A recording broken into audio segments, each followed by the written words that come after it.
Wakorintho wa pili sura ya 12 mstari wa 9 unasemaje? Neema yangu ya kutosha, kwa sababu nguvu zangu zinadhihirika katika udhaifu. Neema yangu ya kutosha. Maana neema ni kitu kikubwa pekee ambacho mwanadamu anakihitaji ili kuendelea kuwa na ukamilifu na utimilifu kwenye maeneo mbalimbali ya maisha yake. Hakuna mtu yoyote duniani ambaye hahitaji neema ya Mungu. Hayupo. Haijalishi elimu ya mtu, haijalishi familia aliyotoka, haijalishi rangi ya mtu, haijalishi jinsi mtu alivyo, vyovyote vile alivyo, anahitaji neema ya Mungu kwenye maisha yake, kwa sababu neema ya Mungu itendao kazi kwenye maisha ya mtu ndiyo kitu ambacho kinafanya safari ya mtu na maisha ya mtu iwe makuu, safari ya mtu iwe kuu na iwe na matunda na iwe na matokeo. Na neema ya Mungu imejadiliwa sana na imeongelewa sana kwenye maeneo mbalimbali na inahubiriwa maeneo mbalimbali, lakini si wengi tunaipa kipaumbele au tunaipa uzito wa kuitumia ile neema na kuichochea ndani yetu ipate kutenda kazi kwenye maisha yetu. Petro wa pili sura 3 mstari 16, Petro alikuwa anamuongelea Paulo kwamba Paulo ana neema fulani iko juu yake kiasi kwamba ana mafunuo ambayo ni vigumu saa nyingine mtu kuelewa na kuendana nayo. Paulo alikuwa anaongea vitu vya ndani zaidi kiasi kwamba mpaka Petro mwenyewe, Petro huyo anasema kuna mambo Paulo ana neema pekee sana, yuko deep kiasi kwamba kuna vitu akifundisha hata sisi wenyewe tunaona kama vile ni vigumu kuvielewa na kuendana navyo. Ana mafunuo ya ndani zaidi. Sasa Paulo anakuja kutuambia kitu gani kilichomfanya akawa hivyo alivyo, mpaka Petro mwenyewe anamshangaa. Paulo akiongea, Petro anashangaa, huyu anaongea vitu gani huyu? Mbona vya ndani sana? Kitu gani kilimfanya hivyo? Tunakuja kusoma kwenye Wakorintho wa kwanza sura ya 15 mstari wa 9 na wa 10. Anasema mimi ni mdogo katika mitume, tena sikupaswa kuwa mtume kabisa, ila kwa neema ya Mungu mimi leo hii niko hivi nilivyo kwa neema. Maana ninasema kwa neema, maana kilichomfanya akawa hivyo alivyo. Aliposema kwa neema ya Mungu, maana yake neema hiyo ndio imeonichukua mimi ambaye sikutakiwa kuwa mtume, lakini pia kwenye mitume mimi ndio mdogo kuliko wote, lakini kwa neema ya Mungu niko hivi nilivyo. Na neema yake hiyo ya Mungu iliyokuwa ndani yangu haikuwa ya bure, sababu kwa neema hiyo ile kwamba utendaji kazi wangu wa kufanya kazi kuliko wote sio kwa sababu ya nguvu zangu, ni sababu ile neema. Kwa maana ni neema ya Mungu ilikuwa inatenda kazi ndani ya Paulo, ikamfanya afanye kazi zaidi ya wengine wote. Na kwa neema hiyo anasemaje? Kwa neema ya Mungu nimekuwa hivi nilivyo. Na neema yake iliyo kwangu ilikuwa sio bure, bali nilizidi sana kufanya kazi kupita wao wote, wala si mimi, bali ni neema ya Mungu pamoja nami.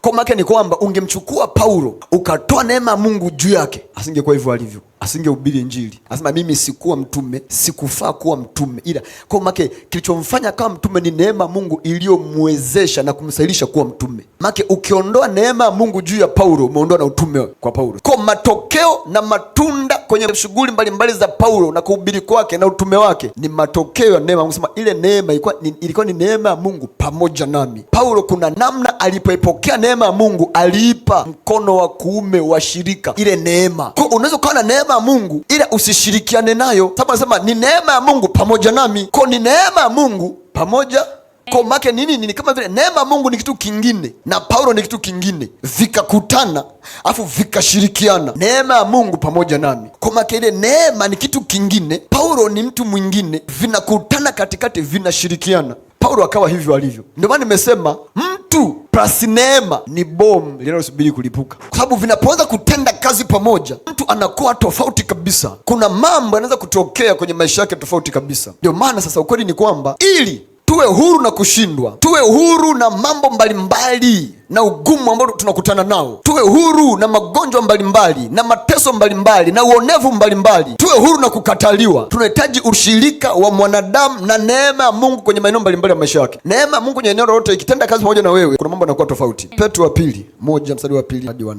Simon Petro, mtumwa na mtume wa Yesu Kristo, kwa wale waliopata imani pamoja na sisi yenye thamani katika hali ya Mungu wetu na Mwokozi Yesu Kristo. Neema na iwe kwenu na amani iongezwe katika kumjua Mungu na Yesu Bwana wetu. Neema iwe kwenu na amani iongezwe. Hapa Petro alikuwa anaombea watu neema iwe kwao na amani iongezwe. Kwa maana yake hata kuongezeka kwa amani kunategemea na neema ya Mungu kwa mtu husika. Neema iwe kwenu na amani iongezwe, kwa kuwa uweza wake wa uungu umetukirimia vitu vyote vipatavyo uzima na utauwa. Anasema ili kwenda kututoa katika uharibifu, kutoka katika maangamizi. Anachoonyesha nini? Kwamba neema inapokosekana na amani inapotea. Pale anasema kwamba ametukirimia vitu vyote vipatavyo uzima na utauwa, kwamba mambo yote tayari Mungu ameshatutengenezea msalabani, ametupa, lakini utimilifu wake ili tutoke kwenye kila aina ya uharibifu unategemeana na neema ya Mungu inayotenda kazi pamoja na amani ya Kristo kwenye maisha ya mtu. Ayubu anatuambiaje? Mjue sana Mungu